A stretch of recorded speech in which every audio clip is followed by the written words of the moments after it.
नमस्कार। आप सभी को पृथ्वी दिवस की ढेर सारी शुभकामनाएं। इस वीडियो में हम बात करने वाले हैं महाभारत के 8वें एपिसोड की, जहां हम जानेंगे पांडु और माद्री का विवाह कैसे हुआ।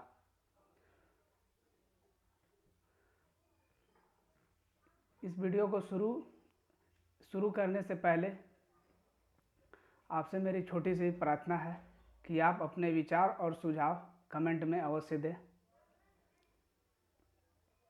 वीडियो देखने के बाद।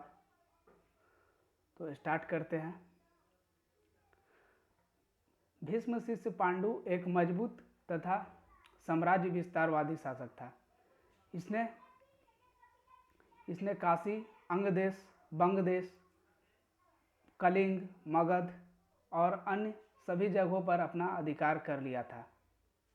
यानी कि एक बड़े स्तर पर जो है पांडु ने अपने जो राज्य है उसको फैला दिया था। जब एक दिन पांडु अपने सेना के साथ जा रहे होते हैं कहीं, तो सामने से मद्र देश के राजा सेना सहित आते हैं, लेकिन इनके बीच युद्ध न होकर मित्रता हो जाती है और मद्र नरेश अपनी बहन माद्री को पांडु के हाथों सौंप देते हैं। फिर माद्री को कुंती के सहमति से दूसरी पत्नी स्वीकार कर लिया जाता है। आप सभी को पता होगा कि कुंती महाराज पांडु की पहली पत्नी थी। अब आगे पांडु अपनी विश्राम अवधि के दौरान हस्तिनापुर का राजा घृतराष्ट्र को बना देते हैं।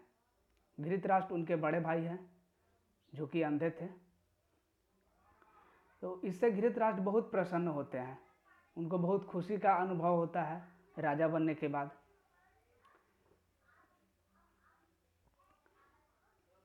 लेकिन इसी बीच गांधारी का भाई शकुनी, गांधारी जो पत्नी थी घृतराष्ट्र की, तो शकुनी इन्हें गलत रास्ते की ओर भटकाने का प्रयास करता है।